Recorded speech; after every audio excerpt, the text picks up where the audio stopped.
Hey, Thriving Farmers. I am here with Bob Baloch. And Bob, tell us a little bit about your farm. Basically, we are a small farm on a lease property outside of Toronto in Canada, and we lease 4 acres from the Regional Conservation Authority. They have about 4,000 acres around Toronto. So one of the properties which I am at is about 500 acres, but I only lease a 4 acre section, which has access from the road and electricity and water supply. We mostly specialize in the produce which grows within 60 days. That's our main target, or produce for longer term. So carrots, beets as common as a staple, then salads, cherry tomatoes, garlic, onions, potatoes. So keep the market stand kind of colorful. Yep. Yep. Absolutely. Now, talk to us about before, where are you from? What's your background before you started farming? Well, I originally grew up in Pakistan and basically while living on the farm, went to school and then university, and slowly they spoiled me. And I moved to the big cities around the world to working with IT technology. And 20 years ago, I came to Canada, loved it so much, and I never moved back from here. Okay. And while this all time, there was in the back of the mind that I want to retire on the farm. And the key, which was facing that decision to go next level, was that I see all around me farms are basically going bankrupt, monocrop culture, and I couldn't understand at the time that what is the real reason. And slowly I got involved with an organization called Farm Start, which basically lease land over here in Ontario and then help farmers to basically start their skills. And then slowly I follow Curtis Stone on the web, yourself, Never Sink Farm, and Jean Martin Fortier and few others, to basically trying to figure out what is the best for me. And being very close to a major city, close to highways, is a blessing that you can get everywhere in half an hour. But it's a pain, you know where. Yes. Because you cannot get a permit to put a greenhouse, because recently there was a wind gust of 120 kilometers an hour or miles an hour, and they ripped the plastic off from the few greenhouses just close to us, and it went on the street and blocked the traffic for like a couple of hours. But that was a smaller street. But where we are, it's major highway. Cars within 10-minute segments, about 1,000 cars pass there. And we cannot get a permit to put the plastic on our greenhouses. We have the frame, we have everything ready, but we are not getting the permit. Oh, no. So that's the reason to move. Yeah. Second thing, it's not only one level of the government, city government. Then we have a regional government, which is basically a county, and then the Ontario government, or the TRCF, the authority which owns the land. So these three levels of permit cost about so much that time and approval process, plus the fees, cost so much that we decided that it's better we move into our own land and start farming. Gotcha. Now, my kids are both in university, and the youngest one is in grade 5, gonna be changing to grade 6. I think it's a perfect time for us to move next year. Gotcha. So that's the goal, is just to figure out that aspect of things and move on to. Yes. Even if it's further outside the city, you have to travel further. Traveling further, I'm thinking more toward the southern Ontario. So if you are in Ohio, so you know, more closer to Lake Erie is more warmer weather for us. I gain about, if I travel 100 kilometers south from here, I gain about a week of the growing season. So area which I'm looking is between Windsor and London, Ontario. I gain about a month on both, and about a month of the growing season, which is a lot. Yeah. So that's down where don't they consider that area the banana belt? Banana belt, or a greenhouse, Leamington area. Yeah. So close to, it's most of the Canadian greenhouse produce grows in that area. Yeah. And most of the supplies I buy is within that 50 to 60 kilometer radius around there, like 30 to 40 miles. Yeah. All kind of wholesalers, the machine suppliers, the seed suppliers. Gotcha. Okay, so you're going to have the supplies there for you. as Yeah. well. Gotcha. Okay, cool. Yes. So Yeah. let's talk a little bit about, so I see this picture here. You had a, I haven't shared, I need to share this. You had an article done about you. What magazine was this in? It was 2010 January issue of a Furrow magazine from John Okay. Deere. Oh, very cool. So we were basically, they were evaluating the near urban agriculture, and they come to the farm and they saw a IT guy after the office hours working there. So they thought it's intriguing. For Hmm. me, it was my gym. Yeah. I get stress from the office. I come to the farm. By the time I get home, I'm fresh again. Yes. So that's how it all started. And this article basically helped me gain markets, Hmm. give a reference that, okay, guys, I'm not a new person, but here what John Deere is telling about me. Yeah. And so there are a few speaking engagement with the Gulf Organic Conference, Bring Food Home in Windsor, University of Hmm. McGill. So these all help to enhance the business and go to next level. Very cool. Very cool. So one of the things, you're in our small farm university, and one of the things I've seen you keep sharing, which has been great, is that you really know the numbers of your crops. And so you Yes. shared a few of those with me, and I'm going to pull those up so that we can kind of walk through, because that to me is one of the most important things that farmers do, is just know how things work on their farm. So why don't you walk us through a little bit, like say the first one, onions from sets. Talk to us a little bit about that. So when I started growing, the first crop which I really was excited about was the onion. It Hmm. takes anywhere from 30 to 40 days to 60 days. You can start eating them. Yeah. And once they mature, you can take the roots and dry them out and store it and use all winter long. So that aspect of that one crop has multiple phases of marketing, Hmm. and customers love each and every phase of it. Yeah. That was the intriguing part of it. And I saw around me people use onion sets. They grow to a stage which is like a 3-inch or 2-inch bulb, and then sell the bulbs. I start Yep. selling them as soon as the greens are 12 inches taller. Okay. And usually I buy onion sets about 400 pound Yep. onion sets, which are basically two different kinds of size we get. Size number one is about 5,000 Yep. bulbs, and size two is 1,800. We take those seeds and we plant all of them within a week, as early as we can get to the farm to the higher side of the place. So that's like March 31st, anywhere from March 19 all the way down to April 10. Our cost for them, there's no greenhouse cost, there's no planting, no trays or potting mix. We go field prep in the fall. We just go a light tiller in the spring, and then we plant it. So our cost for field preps are about $200 between renting a small tiller and our own tractor. Compost is about $100. That's our average number of 2 cubic yards cost us. Uh, Planting is about expensive. We are looking at that number, $832. That Okay. number can be reduced to half or even 1/4 of it. To do that, I need to buy the water wheel planter. Yep. Instead of running water, we just use the wheels, make a hole, and the two people just keep planting onions.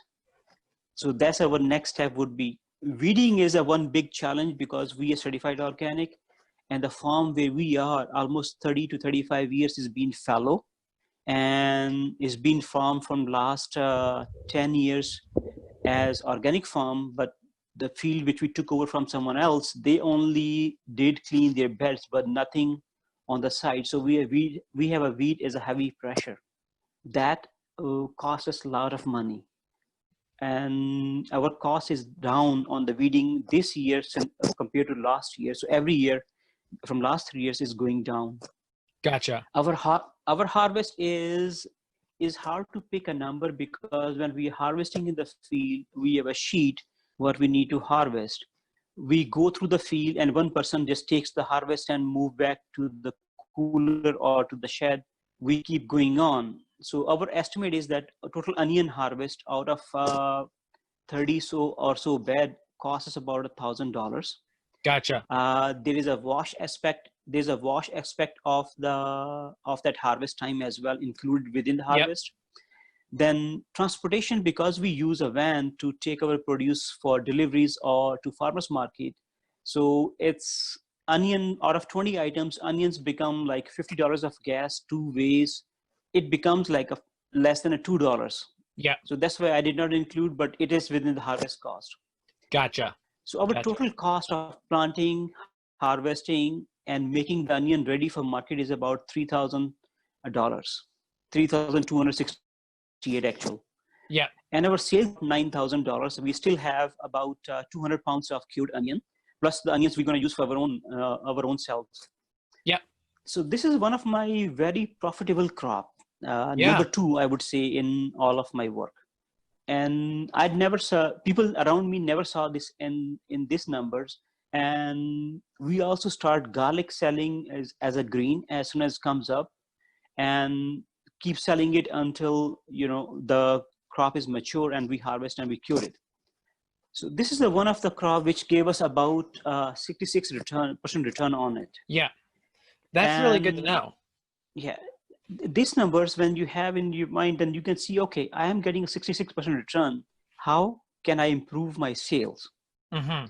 I can reduce my cost. Still, I can reduce about anywhere from $600 to $800, which gonna be about 10%. I can reduce about 10% of the cost by using water wheel. I need to increase my sales now. So I have been talked to with one of the food processors. They take the produce from the farmers, they wash it, prep it, make it ready for restaurants to use. So you will get onions, peel the tops and the bottoms off. You will get the peppers, the cores taken out and sliced, all that shape. So we're talking with them, and we hopefully next year we'll start doing a trial for them with 1 pallet a week. 1 pallet a week is about 1,800 pounds, which would take about 6 beds, our conventional beds, to grow that. Okay. And we are working on numbers for them, and hopefully in January we come to an agreement of a pricing. Luckily this year, onions have shot down in the prices about twice as much. Okay. We are selling onions, 40-pound boxes, or the trays in this case, for $50. Okay. And the times we also got the $60 on the wholesale side. On the retail side is a $2.50 to $3 a pound we are selling them. And so these numbers can be increased, but we have to plan and see for that next year. Very so cool. That's my take on the onions. I also grow onions from seeds. That was experiment, because it takes too long of a time, other than home use and some specialty like tropia onions, which Italian restaurants love. There's not much market for that particular variety. More commonly is Spanish onion, and some red onions after that is the main core. So we losing money on onions from the seeds. It's not that we losing money because we don't know how we couldn't sell it. We did not know how to reduce our costs. Yeah. Especially if you look at our numbers, that seeds cost only $20, but potting mix, we use a paper pot planter for that, 4-inch cell trays. Yep. So we getting that high cost right up front from the seedling stage. Our greenhouse cost are $50 for the about 18 to 20 trays. Yep. Which is a high number because we have a very cold spring this year and very long cold spring. Field preps are pretty normal. Harvest numbers are pretty normal. Weeding, we have to do one extra because the time when we planted it, weather was almost getting warmer, and we got one extra weed pressure of not being ready for that particular crop. Harvest numbers are low because the crop we didn't know, and so our harvest numbers for that are low. We need to work on that particular things, how we can increase our sales on our sales prep and reduce our costs. Gotcha. If you look at the second sheet, which is the third column, which is for the peas. Yep. Actually, I did not have my peas number gathered yet, Okay. but we can talk about tomatoes. Yes.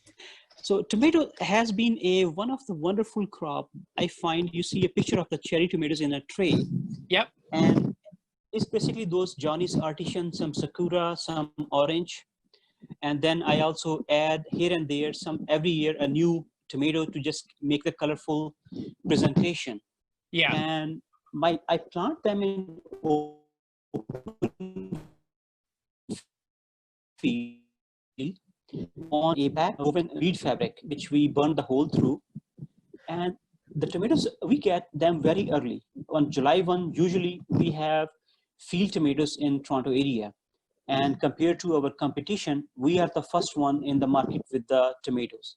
Gotcha. And literally from July end all the way down to second week of September, we have a lineup on our stall for cherry tomatoes. Wow. We sell a pint for $5. Wow. Our mix is of about 6 to 8 different varieties. Yep. Our cost for the trays and potting mixes and potting up is a little higher.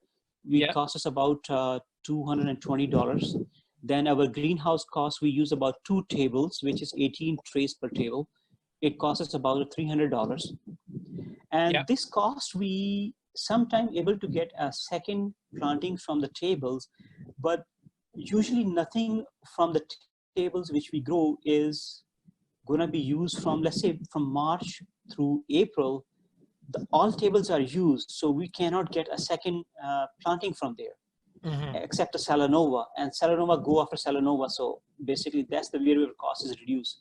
So $300 cost is high. We don't know how to reduce it. Yep. That's, I think, gonna stay there. Our field prep cost, because we use tractor, is like a 1 hour on about 15 or 20 beds we grow of various tomatoes. It's about that. Yeah. Compost is 1 ton, 2 ton in this case, and actually 1 ton. And $50 worth of bone meal we put into where we plant tomatoes.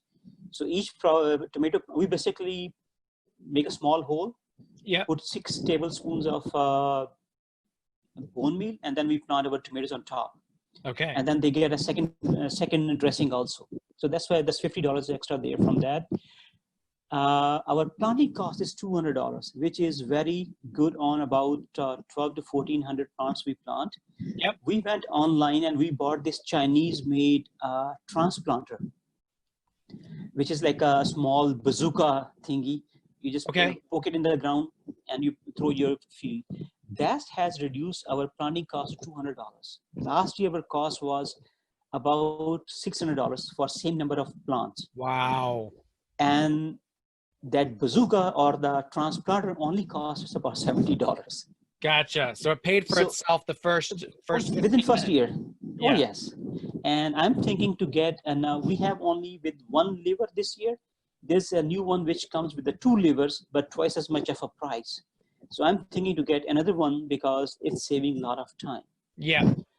Our harvest cost is about $2,000, which is for 20. Not 20, but less. Yeah, close to 18 weeks of harvest. Okay. Yeah. So we basically go with the trays and then small pints in it sometime. And if it's a wholesale, just the black trays for harvest. We harvest right into it. When we plant, we mix all the seeds in one pile, and then pick a seeds and we plant it in a trays. So that way, when we harvest, we already have a mix. You don't have to go pick one from here, one from here. It's additional cost of prepping your pints. This way we save that cost. Gotcha. We don't wash our tomatoes. Transportation again is negligent for the whole season, maybe $100. So I did not include it over here, but it's rather included in the harvest. Our total cost for growing these tomatoes were about $3,420. And our return from it was very good. Yeah. We got about. So what was your margin then on that crop? So our margin is 77% on this particular crop. 77%. Wow, that's good. And this is only from a 18 week of harvest. And I am thinking and trying to lease a greenhouse, even only if I can get from someone only 100-foot long, 4 feet wide bed. I can come to the market about 2 months earlier. And then I can, once that harvest go to the peak, cut those tomatoes out, take another bed and replant for the fall harvest. Okay. So I can add on both end about 8 weeks each side. So 16 weeks, I can add more to this. Yeah. Instead of getting 18 weeks, we can get about close to 30 weeks easily, 30 Gotcha. to 34 weeks. Yeah. And the tomato is the one thing which basically all season long we were selling. We don't grow larger tomatoes because we lose money on them, especially heirloom, which has the market in our region. They tend to split, or from the time you harvest them and time you get to the market, there's a damage. And people tend to go for cherry because they are easy. Kids love them. They don't have to do any extra work, just wash them and that's it. Gotcha. Yeah. So it's really low maintenance crop. There is some cost in the harvest of them, but when you run the final numbers, that gives you, I mean, that number doesn't lie, the 77% margin. So yeah, that's excellent. Especially if you keep your mix interesting every year, changing or adding one or two varieties which are different in the color, shape, and taste. Yeah. That keep the interest. Customers keep coming. Yeah. That's very the key cool. thing. Yeah.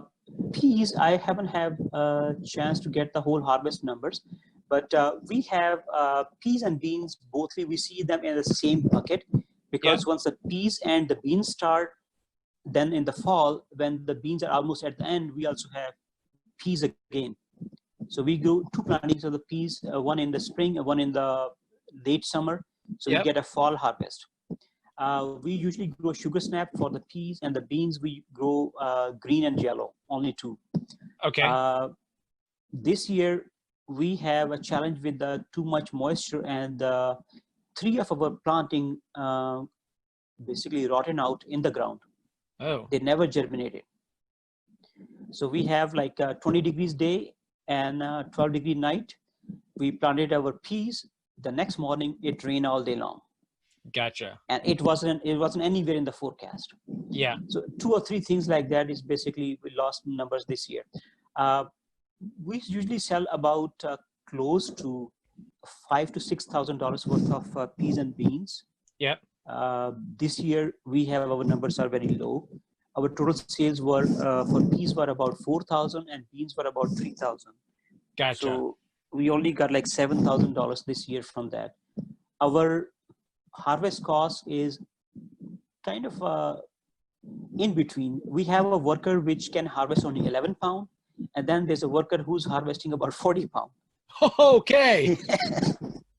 But is that per hour? It's per hour, yes. And the reason is the worker which is only harvesting 11 pounds, this is the only job he can get. He don't have the options. And for me to tell him, I don't want you this year, is very difficult. Yeah. So this is one of the things, is social aspect of the business, which you keep losing money on. It's my dad, when he was building his home, I asked him the question, why don't he use the dump trucks to bring the sand so don't have to unload from the truck, or use the machine-made blocks when he was making blocks on the site. He said that I'm employing about 10 to 12 people. I can do this work in 1/10 of the cost using machines, but you have to take your community with you. You cannot leave your village people not getting an income from something you are doing. So you lose money, but in the longer run, that money is going back to your own community. So this is the things which sometime in the farming, you have to look in the softer side of the business, that you want to keep losing money, or you want to do reevaluate the items. So our cost is very, very low on the peas and beans. It's about $875 altogether. Yep. our seeds were like a $50. We bought like bulk, but we did not use only like a 20% of it. Yeah. Our field prep was $50, compost was 25, planting was 150, because our peas, we soak them overnight and we plant with the hand. We tried using the machine, but they don't. And our short growing season and my target to get to the market before anyone else does, we have to go the hard way of doing the labor planting by hand. I would not recommend it if you are in the warmer climate than 5B, because you're going to lose money on the peas. Yeah. And but for me, it works. And that's why I pay this $100 extra for that job. Yeah. Our harvest is very good. $50 to $100 was harvest cost. So all our costs were about $875. We also did experiment of earliest transplants. Our fence from one side has a damage which we did not find until we saw the top of the peas were eaten by the white-tailed deers, and we lost some money on that. So we did not include this over here. $875 is our cost, and we got about $7,000. Yeah. And which is a high number for us because people see it very differently. We see it because peas and beans sells our carrots, salads, radishes, onions, and potatoes, because these things are at the time when you don't have the tomatoes to glorify your stall. Yeah. But there's something sweet snack for people, and they come and get these things plus other items. So each $5 of a pint of the sugar snap or a pound of beans we sell additionally $15 to $20 worth of other produce. So this is one of the crop, even though if we lose money, we still be growing it. Yes. Gotcha. Very, very cool. All right. Well, that was absolutely great. This was a great kind of overview of those numbers. And, you know, obviously every single year you're looking at these numbers again and figuring out how you're going to tweak them and drive those costs down and push those sales up. Right. And what happened is that we are not supplying these three items. Onions we do wholesale, but the peas and beans we cannot satisfy our retail market. We are, or the farmers market, we are selling out. We are selling out. Our market starts, let's say 9 o'clock in the morning. By 11 o'clock, we are out of peas and tomatoes. Wow. Our customers have a standing order that every week they want it. And they come and tell us, and we keep a pint or two, whatever their requirement, on a side for them with the label, with their name on it. And what we used to do, peas only in the spring. But one of my customer, a young kid, she went to university, I think first year. And in the summer, she comes back to the town, to her parents' place. And she comes to buy. And she was walking around and she was not asking us anything. And I was talking to a customer about the peas when it's coming. So she overheard, and I saw her, she's overhearing the conversation. So I invite her and ask her the question. She said she come to the market to only get the sugar snap peas. So that made me to start planting in the fall as well. And this year we got like good amount of peas in the fall as well. So our margin on the peas and bean has been 87%. Wow. So this is the highest margin crop, and I see people are struggling with it, but to me, it's one of the fun crops. Only problem is that I cannot grow a lot of it because toward the wholesale, there are people who are supplying them about $2 or $2.50. And some of them has the machines to harvest, which is not something I can do. And so I cannot compete with that market. And plus we get from you guys, the US, produce a lot cheaper than what we can sell over here. And peas and beans coming from the southern US starts about early March. Oh, wow. From Texas and California, early March, and they keep selling it when our crop is in the market. And then, so at the wholesale level, we can get peas and beans conventional for $1 a pound. Wow. So myself, I cannot compete. If the same numbers were other way around, I would be losing money on the peas and beans. Yeah. Yeah. So you have to evaluate your market, that which segment of the market you are Yeah. and what you can get.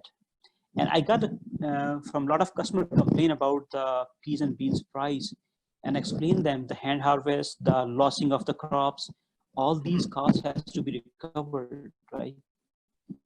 So that's why they are a little bit higher. And sometimes if the customers feel upset, we just simply give them $1, $2 discount, or give them a handful of extra peas or beans to satisfy them, that so they come next time, even though we are expensive, but they come back next time.